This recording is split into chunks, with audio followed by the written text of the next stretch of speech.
Good day, dear judges and friends. Today I'm going to tell you my story, which is titled Robinson Crusoe. Long ago, there lived a boy named Robinson Crusoe who longed to become a sailor. As soon as he was old enough, he informed his parents about his ambition. Father, I would like to go on a voyage to Africa with my friends. I wish you could lend me the permission to do so. Sure, son. You're a grown man now. It's time you do things as you wish. However, I warn you to be very careful on a trip at the sea, as it wouldn't be an easy task. Not long after, Robinson and his friends set a trip to Africa. All went well until a storm blew up and ripped apart the ship's sails. "Abandon the ship!" cried Robinson. But it was too late already. Robinson jumped into the sea with a bag hanging on his shoulders. He managed to grab on a wooden plank and blacked out. Regaining his consciousness, he realized he was drifting to an island. He looked around and found none of his friends there. They were all disappeared, or worse, dead.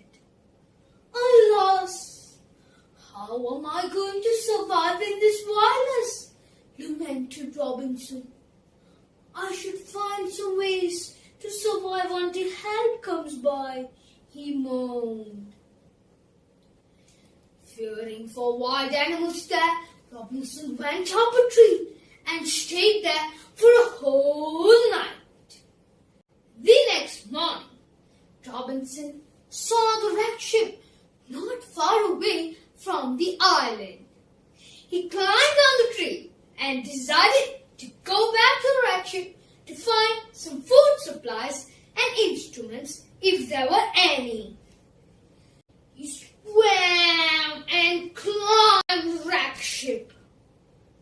Yes, there are many things here that I could bring back to the island with me.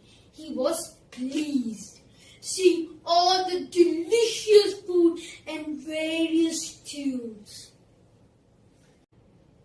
Meow, meow. Woo, woo. A strange noise filled the air. Dogs and cats! Robinson was again pleased. I'm very happy to have friends here with me, he said delightfully. Slowly and carefully, Robinson brought back the things from the wrecked ship to the island. I need a lot of things to survive in this island, and these things must be stored. I need a little house, he thought, so he built one.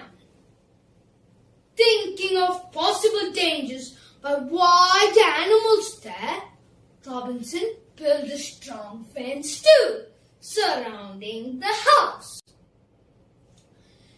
I am going to be in this island for a long time perhaps, realized Robinson. Thus, he started making a calendar from the day he was drifted to the island. I still need more things if I'm going to survive in this island, realized Robinson. I'm going to make them all, he decided. He made chairs and tables for dining, rafts for fishing, knives and spears for chopping. He also learned new things. He learned how to make bread. He learned how to hunt wild animals. He learned how to stitch clothes. And he even learned how to grow crops. There was no hurry. Robinson had all the time in the world. Few years passed. One day, Robinson spotted a tribal landing on the island and blazing a huge fire. Robinson was curious. I should find their motive here. They have enslaved men with them. Robinson neared the tribes by hiding behind bushes. Suddenly, he saw the enslaved men break free and 2 tribal men running after him. I should save him. Robinson sprung into action by shooting his guns toward the tribal men. Hearing the gunshots, toom, toom, toom, the tribal fled from the island. Crusoe smiled at the enslaved men, signaling him he was friendly. The enslaved men soon understood Robinson's gestures and started following him. "What's your name, my friend?" queries Robinson. It was hard, as Robinson's new friend didn't know how to speak English. So Robinson started by giving the man an English name. "I'll call you Friday, after the day we met," he said. Friday soon began to pick up English from Robinson. Robinson was very delighted to have a friend to talk at last. Few years flew by.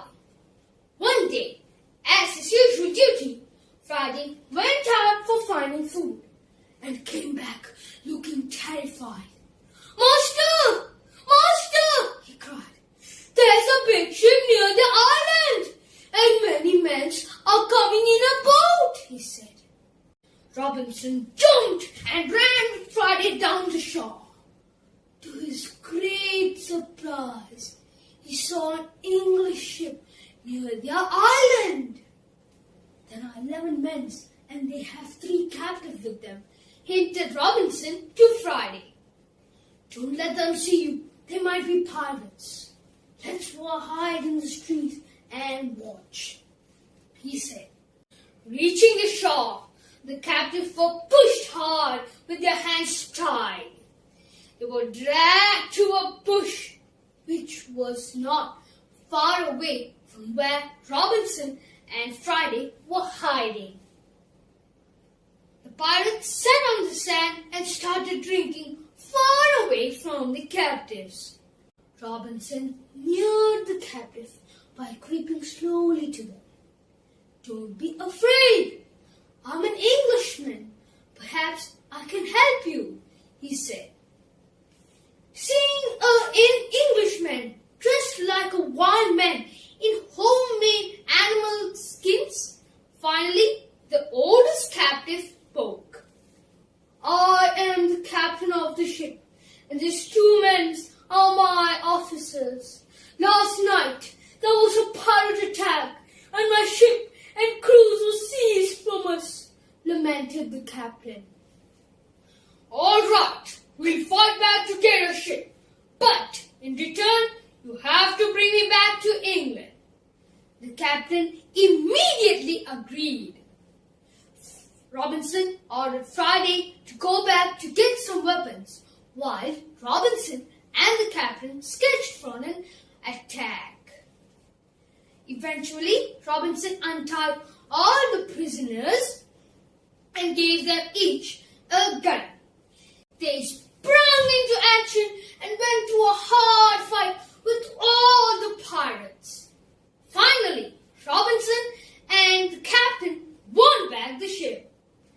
"My dear friend, there's our ship. I'll bring you back to England as you wish," he said. As planned, Robinson said goodbye to the island, which was his home for the past 35 years. He went to England in the captain's ship with his loyal friend Friday. He took one last look at the island before the island sailed off the view. "No more adventures and dangers for me by the sea," implored Robinson Crusoe. Thank you.